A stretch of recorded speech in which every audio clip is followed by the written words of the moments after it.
नमस्कार. तर सध्या मी आलेले आहे पुसेगाव हिंदकेसरी मैदानामध्ये. तर खऱ्या अर्थानं बैलगाडी शर्यत क्षेत्रामध्ये एक वर्ल्ड कप जिथं होतो तीच ही पंढरी. प्रत्येक बैलगाडा चाहत्याचं, बैलगाडा मालकाचं ज्या मैदानाकडे लक्ष असतं, कारण मानाचं हिंदकेसरी मैदान सेवागिरी महाराजांच्या पुण्यस्मरणानिमित्त भरवलं जाणारं हे पुसेगावचं हिंदकेसरी मैदान. या मैदानात नुसता गुलाल जरी भेटला तरी बाकी काही नको असे अनेक बैलगाडा मालकांची इच्छा असते, तेच हे पुसेगाव हिंदकेसरी मैदान. तर त्याच अनुषंगानं आपण इथं आलेलो आहोत आणि या ठिकाणी असणारी एक दिवस बाकी आहे, उद्याचा एकच दिवस बाकी आहे आणि या संदर्भात आपण जी कमिटी आहे त्यांच्याकडून काही अपडेट्स जाणून घेणार आहोत मैदानाच्या एक दिवस आधीची. आणि बघूया आपल्याला काय काय माहिती मिळते या व्हिडिओच्या माध्यमातून. सेवागिरी महाराजांच्या आशीर्वादाने खऱ्या अर्थानं पुसेगाव ग्रामस्थ कमिटी दरवर्षी डिसेंबर महिन्यामध्ये एक मानाचं पुसेगाव हिंदकेसरीचं मैदान आयोजित करत असतात. अत्यंत शिस्तीचं मैदान आणि मानाचं मैदान म्हणून हे मैदान ओळखलं जातं पूर्ण महाराष्ट्रभर आणि देशभर. खऱ्या अर्थाने याही वर्षी डिसेंबरच्या 16 तारखेला या मैदानाचं आयोजन केलेलं आहे. तर आपल्यासोबत कमिटी आहे, तर त्यांच्यासोबत आपण बोलूया आणि एक दिवस राहिलाय, उद्याचा एकच दिवस बाकी आहे आणि या संदर्भातली अपडेट त्यांच्याकडून आपण जाणून घेऊया. नमस्कार दादा. नमस्ते. तुमचं नाव सांगा दादा. माझं नाव शांत जाधव, कमिटी मेंबर. दादा, कशी तयारी, कुठपर्यंत आले, किती काय तयारी बाकी आहे अजून? जवळजवळ 90% मैदानाची तयारी झालेलीच आहे. गाड्यांची किती नोंद झाली? गाड्यांची नोंद साधारण 950 गाड्यांची नोंद आतापर्यंत झालेली आहे. अजून आजचा दिवस आहे. कधीपर्यंत तुम्ही नोंदणी चालू ठेवणार आहे? आज संध्याकाळपर्यंत आहे. आज संध्याकाळपर्यंत. पण तुम्ही देताना 1201 काहीतरी दिलेलं, 1201 आमची मर्यादा आहे, त्याच्यापेक्षा जास्त गाड्या मला घेता येणार नाही, परंतु आमची 1201 ची मर्यादा आहे. मग आज जर नाही झालं तर पुढे काय असणार तुमचं? म्हणजे नाही, जेवढ्या नोंद होतील तेवढ्या गाड्या पळल्या. म्हणजे आज किती वाजेपर्यंत तुम्ही बंद करणार नोंदणीचं? 6 वाजेपर्यंत आहे. 7 वाजेपर्यंत. तिथून पुढे कोणतीही गाडी घेणार नाही? ते कट करता येईल, तुम्ही तुमची बोला. आज अखेरपर्यंत होईल तेवढी घेतली जाणार आहे.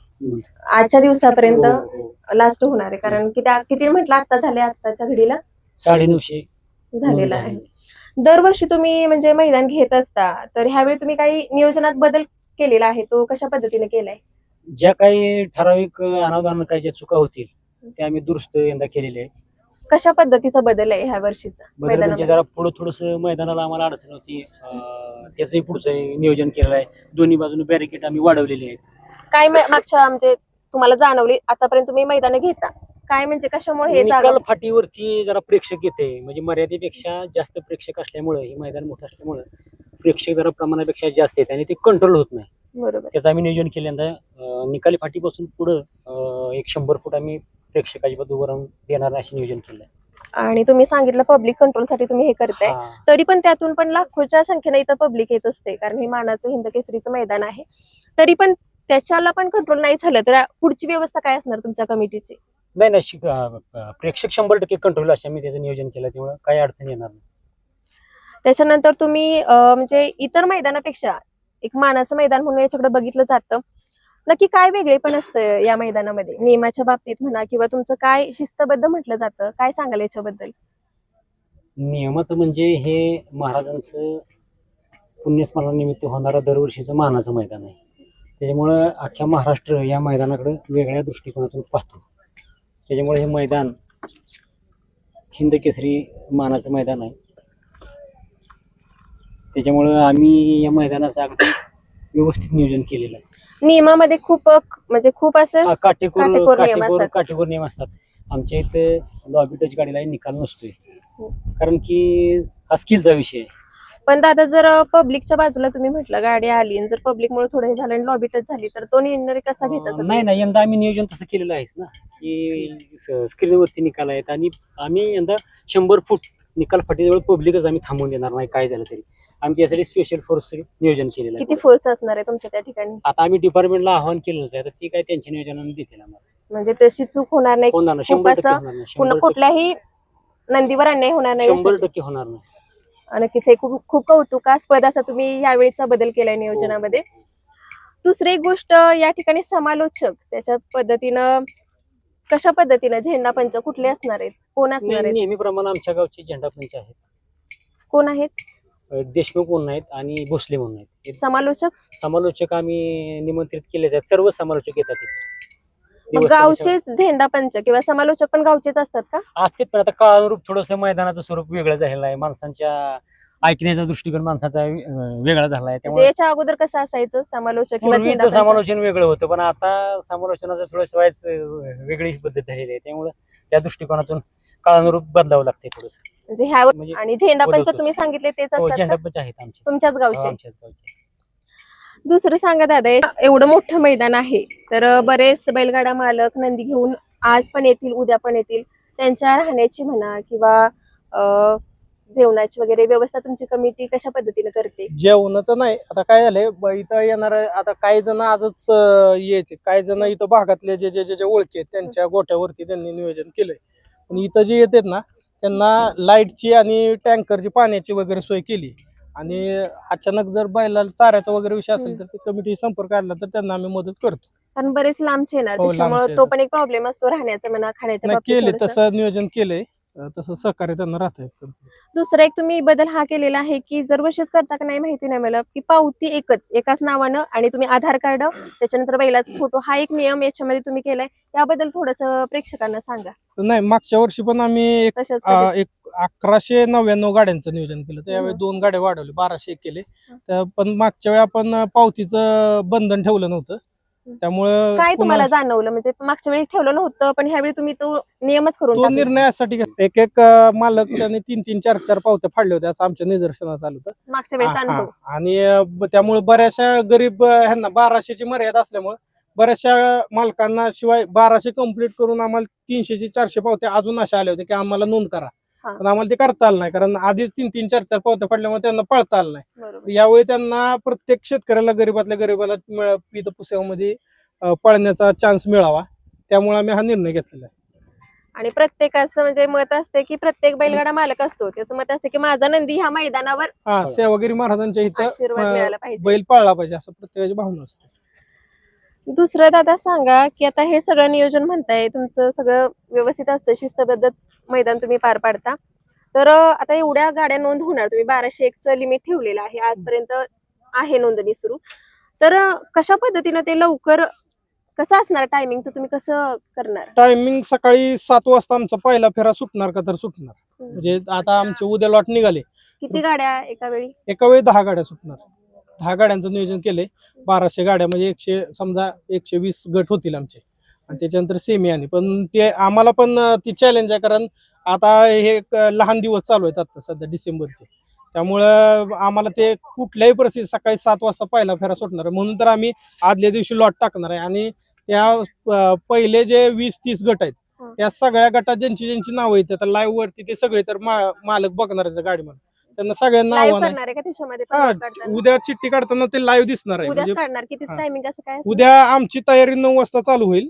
पण मध्ये परत 12 नंतर आमची आरती असते सेवागिरी महाराजांची. ते आरती झाल्यानंतर आमचं 1च्या आसपास परत प्रत्येक चॅनेल लाईव्ह आम्ही P3 वाले आहेत, शर्यत अड्डावाले आहेत, सूरज दिघेंचा चॅनेल आहे, आपला पुन्हा STC लाईव्ह वाले आहेत, मागच्या वर्षी आमच्याकडे होते ते. सगळ्या चॅनेलला आम्ही इन्व्हाइट केलं, त्याच्यावरती त्या चिठ्ठ्या लाईव्ह काढताना दिसणार आहेत. त्यामुळे त्या प्रत्येक गाडा मालकाला कळणार आहे आपण कुठल्या गटात किती नंबर तासावर आहे. तर त्या सगळ्या बैलगाडी मालकांना पहिले जे 20-30 गट आहेत त्यांना आम्हाला आव्हान आहे की तुम्ही 7ला इथं पाहिजेच. परत फेरा जर सुटला आणि परत तुम्ही आला की आम्ही लेट झालो वगैरे तर ती बाब आम्ही ऐकून घेणार नाही, कारण ते आम्हाला बंधनकारक आहे. दिवसात सगळं आता आम्ही लाईटची सोय तर केली. मागच्या वेळी 8 टॉवर, ह्या वर्षी देवस्थान ट्रस्टने आम्हाला 10 टॉवर अवेलेबल करून दिलेत की अडचण असली तर लाईटचं व्यवस्थित अगदी लख प्रकाश दिवसासारखा रात्री सुद्धा उजेड भेटावा या पद्धतीने आम्ही नियोजन केलंय. पण तसं जरी असलं तरी ते आम्ही ऑप्शनला ठेवलंय. सूर्यप्रकाशातच आमचा फायनल झाला पाहिजे ह्याच्यासाठी आमचे प्रयत्न. तो आमचा जरा प्रयत्न आहे. खूपच छान दादा. हा गेल्या वर्षीपासूनच आमच्या ट्रस्ट कमिटीनं गावकऱ्यांनी चालू केलेला आहे. हे दुसरं वर्ष आहे. दुसऱ्या वर्षी ह्याच्याबद्दल थोडस सांगा. काय आहे इथं जो म्हणजे प्रथम क्रमांक करतो तो हिंद केसरी होतो. तसंच त्या ड्रायव्हरचा बी थोडीशी वाहवा व्हावी. ड्रायव्हरचा आधी म्हणजे कोणी एवढं म्हणजे करत बसत नाही, पण तिथं ह्या मैदानाचा बरचसा रूल आहे ना, बाकीची मैदानं फॉलो करते ती. त्यासाठी आमच्या ट्रस्ट कमिटीने, यात्रा कमिटीने हा निर्णय घेतलेला आहे. बरोबर. दुसरं सांगा दादा, की बैलगाडा मालक सुट्टी मेकर असू देत, आणि प्रेक्षक यांना इथल्या नियमाबद्दल अजून एकदा थोडं सावध करणारं सांगा की काय काय असणार आहे आणि कशा पद्धतीने स्ट्रिक्टली तुम्ही फॉलो करता तुमची कमिटी. हा, सगळ्यात महत्वाचं काय माहितीये का, जी आपलं लॉट खाली जाणार आहे तर मग आता कमिटी आज उद्या संध्याकाळी निर्णय घेईल 10 लॉट पाठवायचं का 15 पाठवायचं त्या प्रसंगानुसार निर्णय घेतला जाईल. पण जेवढी जातील खाली त्यांनी सुद्धा आहे ना की असा लोंढा किंवा ही एकदम असं जाऊ नये. कारण काय होतं आमचे जे टोटल जे म्हणजे कट करा जरा. महत्वाचा विषय ते काय कट करायला येईल. महत्वाचा विषय काय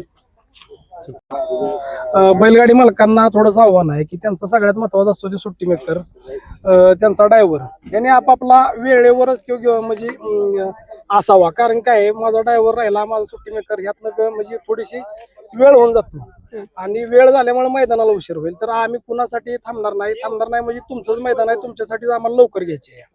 तर ह्यांनी सुद्धा आणि राहिला विषय प्रेक्षकांना थोडंसं मारहाण आम्ही करण्यापेक्षा आहे ना तुम्हीच आम्हाला सहकार्य करा, मैदान तुमचं या, आम्हाला ही मैदान वेळेवर उरकायचं आहे.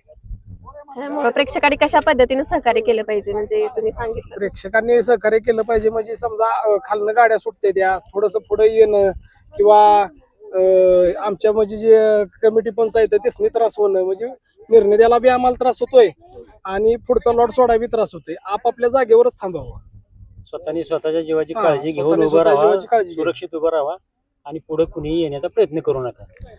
तुम्ही खूप छान अशी बैठक व्यवस्थेचं पण केले त्याबद्दल पण दादा थोडस सांगा कशा पद्धतीने बैठक ह्यावेळी- व्यवस्था आपण 500 फूट गॅलरी आपल्या दोन्ही कमिटी बाजूला आणि 500 फूट केलेलं आहे. ट्रस्टीच्या म्हणजे जी निर्देशनात गेल्या वर्षीच्या काय गोष्टी आल्या त्याच्यानुसार आपण ती गॅलरी आणि बॅरिगेट सुद्धा वाढवलेला आहे. प्रेक्षकांनी म्हणजे बरचसं प्रेक्षक इथं गॅलरीवर बसूनच घेण्याचा आनंद लुटेल.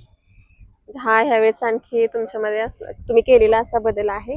आणखी काय सांगाल मैदानाविषयीच कारण मैदानाविषयी म्हणजे काय आहे, उद्या आपले लॉट जाहीर होणार आहेत. लॉट जाहीर झाल्यानंतर जे काय पहिले जे आता सांगितले आमच्या कमिटी मेंबरनी की 10-20 जे गट आहेत त्या मालकांनी इथं उपस्थित 6 वाजता राहणं बंधनकारक आहे. का तर आपला 7 ला पहिला फेरा खाली उभा असणार आहे.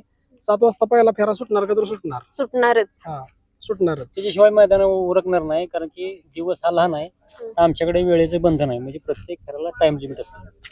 प्रत्येक फेऱ्याला टाइम लिमिट असतं. प्रत्येक फेऱ्याला टाइम लिमिट असेल. 10 फेऱ्या जर गेलं तर आमच्याकडे 3.5 ते 4 मिनिट एका फेऱ्याला जाऊ द्या. त्याच्याशिवाय आम्हाला ही 133 फेरे फायनलचं होणार नाही. त्याच्यामुळं आमच्याकडे 3.5 ते 4 मिनिटाचं टाइम लिमिट आणि असेल. दादा समजा आता तुम्ही सांगितलं 3.5 ते 4 मिनिटांमध्ये मग सुट्टी मेकरनं थोडा वेळ एखाद्या नंदी नाही हे सुट्टी कंट्रोल मेकरने झालं त्यांनी तर त्यांच्या जबाबदारीवरती आपली गाडी उभी करायची. तुमची या मैदानात गाडी व्यवस्थित पडली पाहिजे ह्याची काळजी सुट्टी मेकर, गाडा मालक आणि गाडा चालक यांनी जबाबदारीनं आपली गाडी उभी करायची. म्हणजे वारंवार वळवायची नाही, एकदाच गाडी वळवून उभी करायची. वारंवार वळवायची नाही. वारंवार जी गाडी वळवली जाईल त्या गाडीचा आमचे झेंडा पंच, खालचे गाड्या सोडणारे पंच अजिबात विचार करणार नाहीत. आमच्याकडे टाइम लिमिट आहे, आमच्याकडे वेळेचं बंधन आहे. आम्हाला एका दिवसात मैदान उरकायचं आहे, त्याच्यामुळे आम्ही त्याचा विचार करणार नाही. त्यामुळे गाडा मालकांनी, गाडा चालकांनी आणि सुट्टी मेकरनी आपापल्या गाडी बाद होणार नाही ह्याची स्वतः काळजी घ्यायची आणि आपली गाडी व्यवस्थित उभी करायची, झेंडा पंचांना सहकार्य करायचं. दादाने हे सांगितलं खूप महत्वाचं असं सांगितलं. हा पण सगळ्यांनी हे लक्षात घ्या की हे नियम सांगितलेत आणि ह्या नियमाच्या बाहेर हे मैदान होत नाही. हे सगळ्यांना आतापर्यंत माहितीच आहे. आमची कमिटीच्या आणि सगळ्यात महत्वाचं म्हणजे काय माहितीये का, जी एक मालक एक पावती म्हणजे एक पैर करायची आणि गाडा मालकांची म्हणून जी आपण पावती केलेली आहे ना त्याला महाराष्ट्राच्या बाहेर जेवढी गाडी मालक आहे त्यांनी पूर्ण चांगला प्रतिसाद दिला आहे. आणि सेवागिरी महाराजांच्या आशीर्वादानं तेव्हा आमचा 1201चा टप्पा सुद्धा पूर्ण होईल. आणि नक्कीच. समजा थोडंसं अलीकडे पलीकडे झालं तरी काही सुद्धा अडचण नाही, कारण की पैशासाठी मैदान नसतं, गुलालाचं मैदान महाराजांचं मैदान आहे. बरोबर इथं आहे. गुलालाला महत्व आहे. नक्कीच. दादा थोडस हे सांगा काय वाटतंय नवीन चेहरा मिळेल का, इतिहास घडणार का ह्यावेळेच्या मैदानात? शेवटी आता महाराजांचा प्रसाद आहे. शेवटी महाराजांची इच्छा, दैवी शक्तीवर चालणार हे मैदान आहे. शेवटी महाराज ठरवतील त्याला तो प्रसाद मिळेल. कोण होणार हिंद केसरी कोण होणार हिंद 2025? केसरी ते परवा दिवशी संध्याकाळी महाराज ठरवतील. नक्कीच. आणि गर्दी पण खूप होणार. तुम्ही सांगितलं 7चं टायमिंग, मग कशा पद्धतीनं आधीच आलं पाहिजे का कसं? कारण गर्दी पण भरपूर होणार रस्त्याला ट्रॅफिक. आम्ही 50 फुटाचा रस्ता ठेवलेला आहे येण्यासाठी आणि जाण्यासाठी.